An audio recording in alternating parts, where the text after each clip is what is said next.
Hello and welcome to Jesus University. This is David Smith, and today we're going to talk about the prophecies about Jesus. Think about this. Are the prophecies about Jesus significant? What is a prophecy? A prophecy is someone speaking or writing by God's inspiration. Many times a prophecy is foretelling the future. The prophet wrote down something that is going to happen so that when that thing happens, you'll know that the prophet was inspired by God. And when we look at the prophecies about Jesus and see how these things were foretold about him, then we have fantastic evidence that he really is the Son of God, the Messiah. And so let's look at this. We're going to read about his death and then look at the prophecies to see how they match. And we're going to start here in Matthew chapter 27, starting in verse 35 in the New King James Version. If you're following along, then you'll know what version I'm reading out of. Many things happen up to this point in the story, and we're going to jump into the climax of the story in Matthew chapter 27 and verse 35. They crucified him and divided his garments, casting lots that it might be fulfilled which was spoken by the prophet. They divided my garments among them, and for my clothing they cast lots.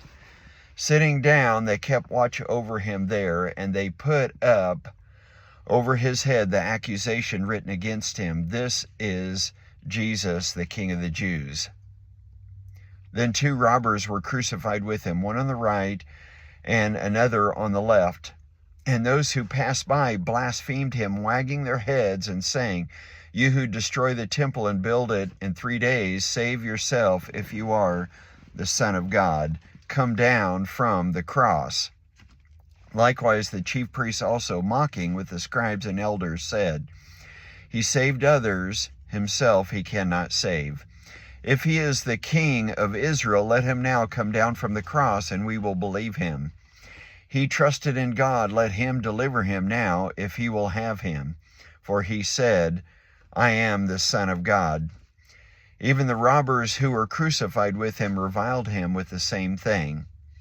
Now from the 6th hour until the 9th hour, there was darkness over all the land. And about the 9th hour, Jesus cried out with a loud voice, saying, "Eli, Eli, lama sabachthani," that is, my God, why have you forsaken me?" Some of those who stood there, when they heard that, said, "This man is calling for Elijah." Immediately one of them ran and took a sponge, filled it with sour wine, and put it on a reed, and offered it to him to drink. The rest said, "Let him alone. Let us see if Elijah will come to save him." And Jesus cried out with a loud voice and yielded up his spirit. Then behold, the veil of the temple was torn in two from top to bottom, and the earth quaked, and rocks were split. We see from what we read that Jesus on the cross, he cried out, my God, why have you forsaken me?" Now, Jesus was not only expressing the anguish of his heart. He was quoting Psalm 22 and verse 1.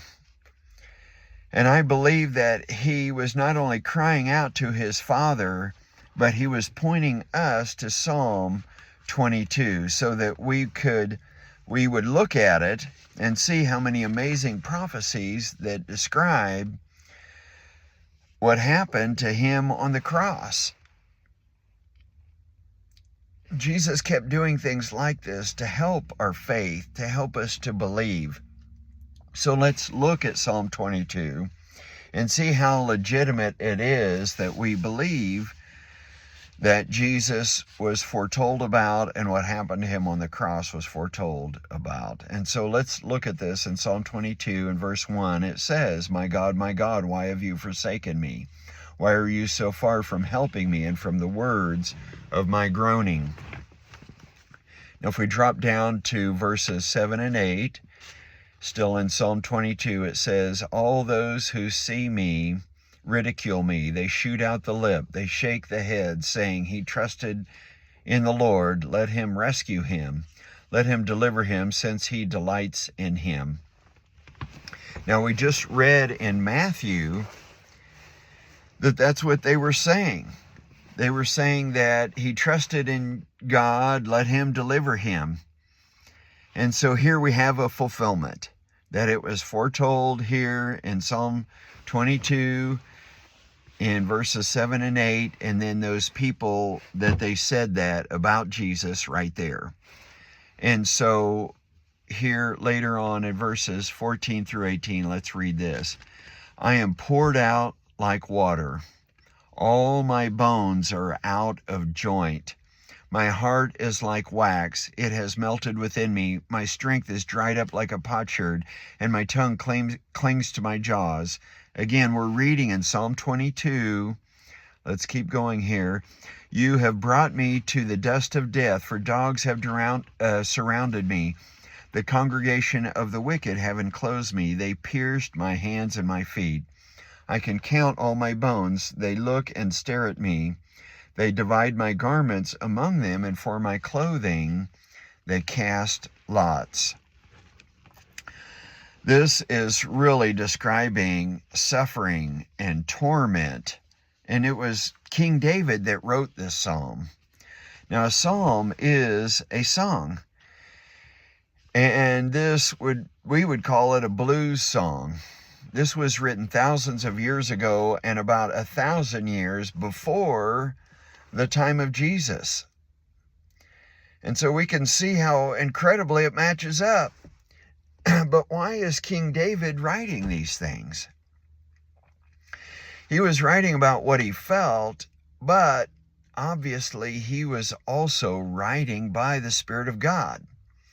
So God was with him in his sorrow, and he's expressing his sorrow, and he's writing it down, and the Spirit of God is helping him to write also about the coming Messiah, who would fulfill all these things in an awful way.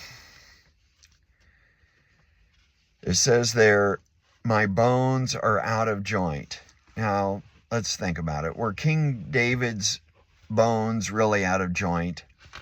Probably not.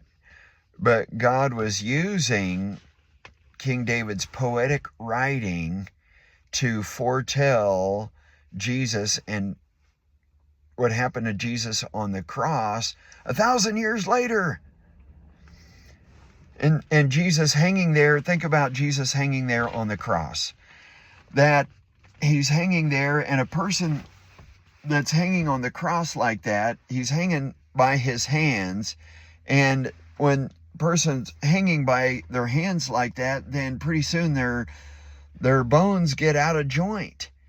And now it doesn't talk about this in the New Testament. And so we see a detail of Jesus' suffering that's described here in Psalm 22 that's not even talked about in the New Testament. But no doubt this is what happened to Jesus on the cross, because simply that's what would happen to a person that's hanging by their hands like that until they die for hours like that. And so it also says, let's keep reading. In Psalm 22, again in verses 16 through 18, it says, for dogs have surrounded me. The congregation of the wicked has enclosed me. They pierced my hands and my feet. I just read this. Okay, I've got to have a mistake in here somewhere. And there it is. So I'm rereading something. Yes, I'm 54 years old and I forget things sometimes. But let's get back on subject here. One of the most specific things that we read there was the last part of that, when he said They divide my garments among them, and for my clothing they cast lots. So this is gambling. They were casting lots. It's like us throwing dice. And so think about that. How many times in history has a person got their clothing gambled for? And so this is, again, another specific and amazing prophecy that was written 1,000 years ahead of time. There's no doubt here, friends, that this was written by God's inspiration here in Psalm 22. And it's mind-boggling that Jesus fulfilled all those things and more, proving that he is the Son of God. He's the Messiah that was to come, who did come, but came after all of these foretellings and fulfilled them. And so many of them about the cross, and there's many other prophecies in other places, in the Psalms, in Isaiah, and other places that describe the cross and the events of the cross. And next time, we're going to talk about more prophecies, and we will talk about the math involved in a person fulfilling all these things. I hope that you can apply these things, friends, to your lives. I encourage you to make a decision to believe that God did foretell these things about Jesus and about his life, about his death on the cross. God sees our hearts, and God knows our thoughts, and it means something to him when he sees us believe. And so that concludes our message for today. God bless you, dear friends, and please pray for me that God will use this broadcast for good. God bless you, friends, and bye for now.